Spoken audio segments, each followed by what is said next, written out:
Monsieur le ministre de l'Intérieur.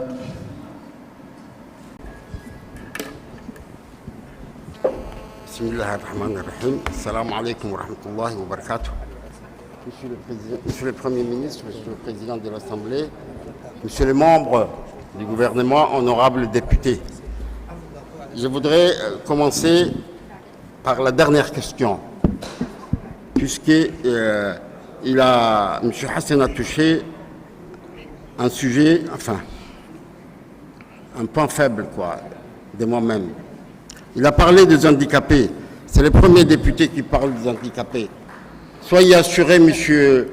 Hassan, que moi-même je suis handicapé et que les handicapés auront leur place. Pas honte à le dire. Et ils ne vont pas payer leur redevance. Ils auront des places réservées comme dans tous les pays. Gratuit, bien sûr.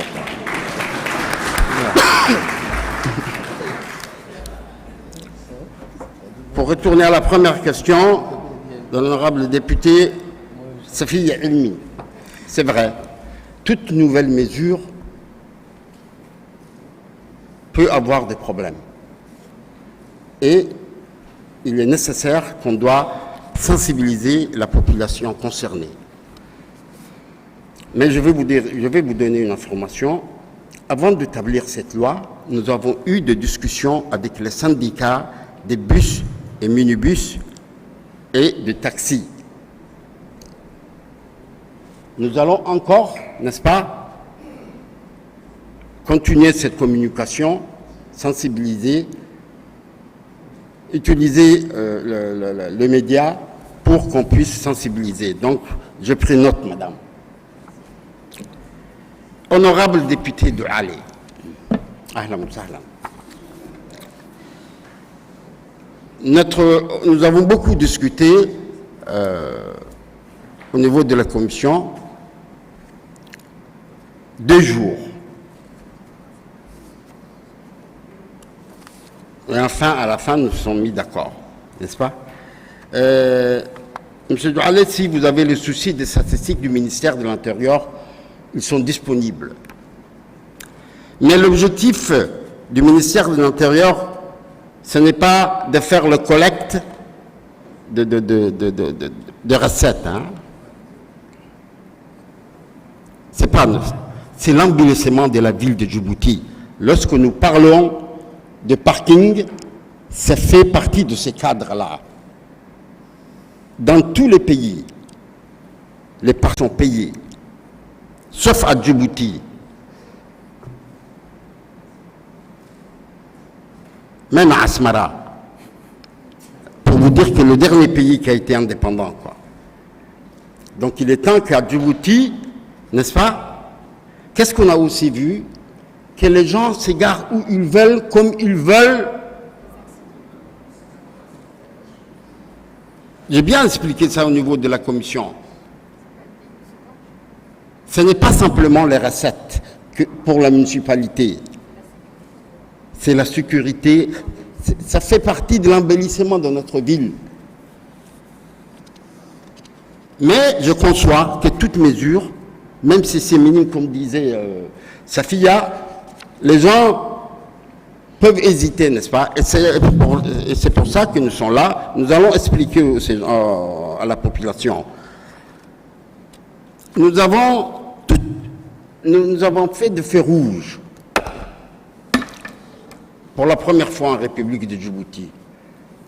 Et Dieu merci, ce projet a été réalisé lorsque j'étais ministre de l'Intérieur, n'est-ce pas? Même si je ne suis pas à l'origine de ce projet-là. Qu'est-ce que nous avons, dans la pratique, remarqué? Les feux rouges, c'est bien. Il y a moins d'accidents.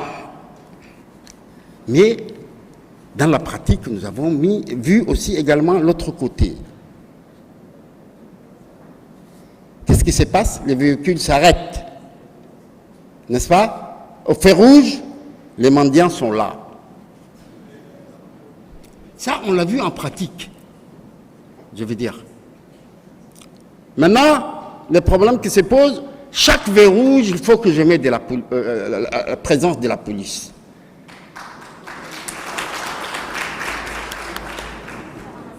Mais si je dis que oh, ces projets-là, on l'a réalisé, maintenant il y a d'autres problèmes qui viennent, on ferme les feux rouges, est-ce que ce serait bien? Non, on continue. La redevance, c'est aussi ça. J'ai expliqué au niveau de la commission. Pourquoi on n'a pas pris... Il y a des députés qui ont demandé, comme Mohamed Daoud par exemple, de mettre le tarif dans la loi. Je leur dis, écoutez, c'est la première fois qu'on commence. Essayons d'abord ce que ça donne sur le terrain. Si on le met dans la loi, pour changer les tarifs, il faudra qu'on revienne à l'Assemblée nationale encore une fois. Et cela pose des problèmes, quoi. C'est mieux qu'on fait le tarif dans le décret présidentiel et qu'on voit ensemble ce que ça donne. Tout ça, c'est l'expérience, n'est-ce pas?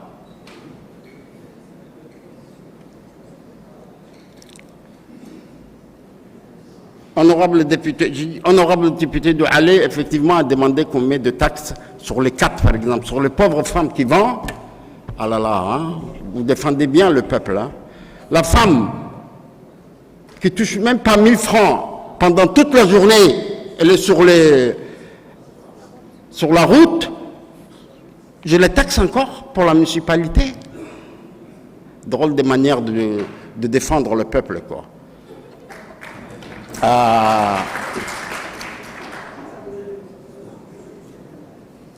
Je ne suis pas contre, bien loin, qu'on me pose des questions. Bon, M. Ali a parlé de certains.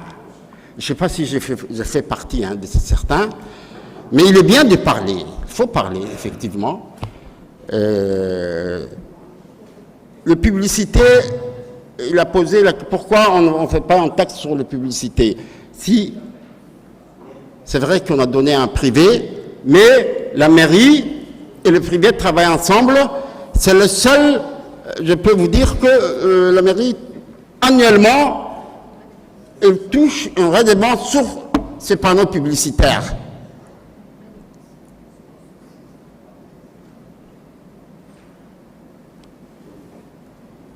Le corniche est privé, hein. C'est tout simplement privé pour l'instant, mais nous avons éventuellement discuté de cette éventualité. Mais on s'est dit, c'est trop. On ne va pas, pour l'instant, aller jusqu'à là. Vous êtes en train de dire que déjà c'est trop cher pour le parking et vous me demandez de faire d'autres taxes. Il faut savoir ce qu'on veut. Vous savez, la politique du gouvernement, ce n'est pas de faire mener notre peuple une vie dure, bien au contraire. Bien au contraire. Mais simplement, notre objectif dans cette loi-là, c'est faire de la capitale de la République du Djibouti une ville propre. Et il faudra qu'on trouve tout ce qu'on trouve dans les autres capitales, n'est-ce pas? C'est pourquoi nous allons continuer de prendre des mesures dans ce cadre-là.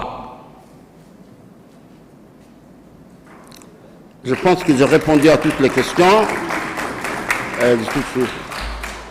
Merci. Merci, Monsieur le ministre de l'Intérieur.